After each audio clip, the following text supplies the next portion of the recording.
তো আমরা একটা টিম এখানে আসি। তো এখানে বেশ কিছু রুম আছে, টিন শেড রুম। তো আমি একটা রুমে প্রবেশ করি, আর সাব ইন্সপেক্টর তরুণ আর একটা রিক্সার গ্যারেজ আছে, ওখানে তো প্রবেশ করে। তো আমি প্রবেশ করার সাথে সাথে চারজনকে দেখি, এবং ওরা ওদের মাজার ভিতরে চাপাতি ছিল, চাপাতি দিয়ে আমার মাথার উপরে তারা কোপ সারে। তখন আমি আমার বাম হাতটা উপরে দিয়ে আমি কোপটা করে আমি যখন দেখলাম যে আমি তো মারাই গেছি বা মারাই যেতাম, তো তখন আমি আরও তিনজন ওরা, যেহেতু আমি একা, তখন আমি আত্মরক্ষার্থে আমার কাছে যে পিস্তল ছিল, পিস্তল দিয়ে আমি গুলি করি। এই গুলিতে দুইজন ছিনতাইকারী আহত হয়, এবং আমরা ঘটনাস্থলে চারজনকে গ্রেপ্তার করতে সক্ষম হই। প্রায় দিস টাইমে আমাদের এসআই তরুণ চলে আসে, তরুণের উপরও অ্যাটাক করে, তরুণও আহত হয়, এবং বাকি ফোর্সরা সবাই মিলে আমরা বাকি চারজনকে গ্রেপ্তার করতে সক্ষম হই। হ্যাঁ, এদের বিরুদ্ধে প্রত্যেকের 10-12টা করে মামলা আছে, এবং এরা প্রফেশনাল ছিনতাইকারী চক্রের সক্রিয় সদস্য। এবং আপনারা জানেন মোহাম্মদপুর আদারপুর এলাকায় তারাই মূলত আতঙ্ক। তো এই মেসেজটাই আমাদের কাছে ছিল আর কি। আপনার শারীরিক অবস্থা কি, কোথায় লেগেছে, কি অবস্থা হবে? শারীরিক অবস্থা এই যে বাম হাতে লেগেছে, এখন ব্লিডিংটা থামছে আর কি। এখানে ট্রিটমেন্ট নিয়েছি, এখন হসপিটালে যাব চিকিৎসা।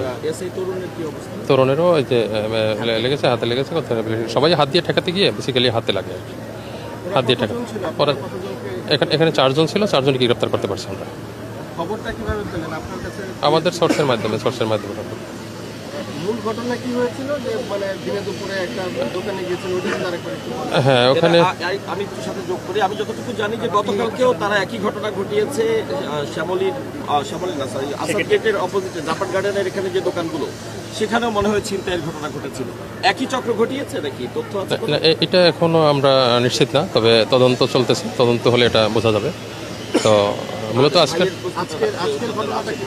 আজকের ঘটনা সকাল 10:42-এর সময় এই আদাবার থানাধীন শেখেরটাক 7 নম্বর রোডে এক বিকাশের দোকানদারকে কুপিয়ে তার কাছ থেকে বেশ কিছু টাকা পয়সা নিয়ে গেছে, মোবাইল নিয়ে গেছে। তো এই সংবাদটা পেয়ে বেসিক্যালি আমরা আমাদের অভিযান শুরু করি। তো অভিযান আমরা বিভিন্ন এলাকায় করতে করতে এক পর্যায়ে আমরা সোর্সের মাধ্যমে সংবাদ পাই যে তারা এখানে অবস্থান করতেছে। তার ভিত্তিতে মূলত এখানে আসার পরে আমরা এখানে যেহেতু অনেকগুলি টিন শেড রুম, আমরা ভাগ হয়ে বিভিন্ন রুমে প্রবেশ করেছি। তো আমি একটা রুমে প্রবেশ করি, সেখানে চারজন। তো আমাকে দেখি ওরা চাপাতি দিয়ে কোপ শুরু করে। তখন আমি হাত দিয়ে ঠেকাই ওদেরকে। আমি আমার এক হাতে পিস্তল ছিল, তো পিস্তল আমার রেডি করাই ছিল, যেহেতু আমি ছিনতাইকারী ধরতে যাচ্ছি বা অভিযান করতেছি, ওই প্রস্তুতি আমার ছিল আর কি। তো আমি সাথে সাথে গুলি না করলে আমার বাঁচার কোনো সম্ভাবনা ছিল না, যেহেতু ওরা চারজন, আমি একা ছিলাম। এরপরে এক পর্যায়ে এসআই তরুণ চলে আসে। তরুণ যখন ভিতরে ঢোকে, যখন আমাকে খুঁজে পায় না, ভিতরে ঢোকার পরে ওরেও অ্যাটাক করে, তখন ওরও হাতে আহত হয় আর কি। ওরা গুলিবিদ্ধ যতটুকু জেনেছি দুইজন চারজন গ্রেপ্তার চারজন। তাদেরকে সাথে সাথেই চিকিৎসার জন্য প্রেরণ করা হয়েছে। আচ্ছা, এটা তো এই সংঘবদ্ধ চক্রে তো চারজন না, নিশ্চয়ই আরো অনেকেই আছে। বাকিদের বিরুদ্ধে অভিযানের কি অবস্থা? হ্যাঁ, জোরালো অভিযান চলবে আমাদের, এবং আমি চাই যে মোহাম্মদপুর আদাবার পুরো নিরাপদ হয়ে যাবে ইনশাআল্লাহ।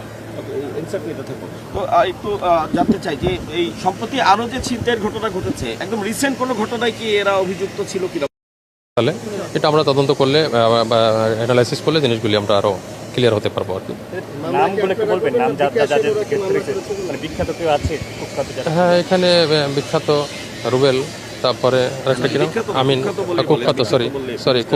কুখ্যাত রুবেল, তারপরে সেই আমিন, এদের প্রত্যেকেরই 10টার উপরে মামলা আছে।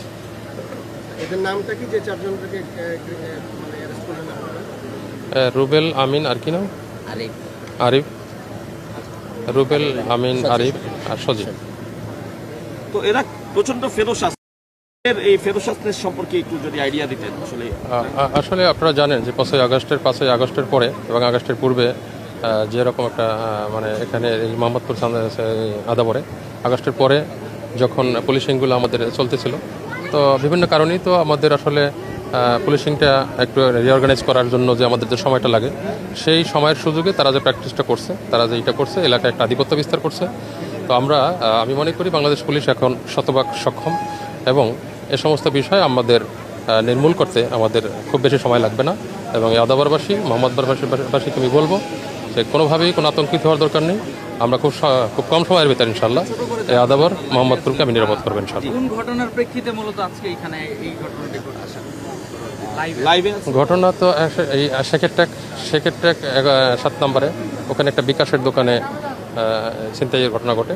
বিকাশের দোকানদারকে কুপিয়ে ওখান থেকে টাকা পয়সা নিয়ে যায় এবং মোবাইল টোবাইল নিয়ে যায়। ওই ঘটনার প্রেক্ষিতেই মূলত আমরা অভিযান শুরু করি। এখানে আটক আছে 4 জন, আহত 2 জন, 4 জন আটক আছে। গুলিবিদ্ধ 2 জন আর 2 জন সামান্য আহত। গুলিবিদ্ধ রুবেল এবং আমিন। মূলত আপনাকে চাপাতে দিয়ে আঘাত করেছিল কে? রুবেল আর তরুণ সেই তরুণ আমিন যে 2 জন চাপাতে দিয়ে আপনাদের উপর আক্রমণ চালিয়েছে তারা 2জনই গুলিবিদ্ধ। মানে সেটাই।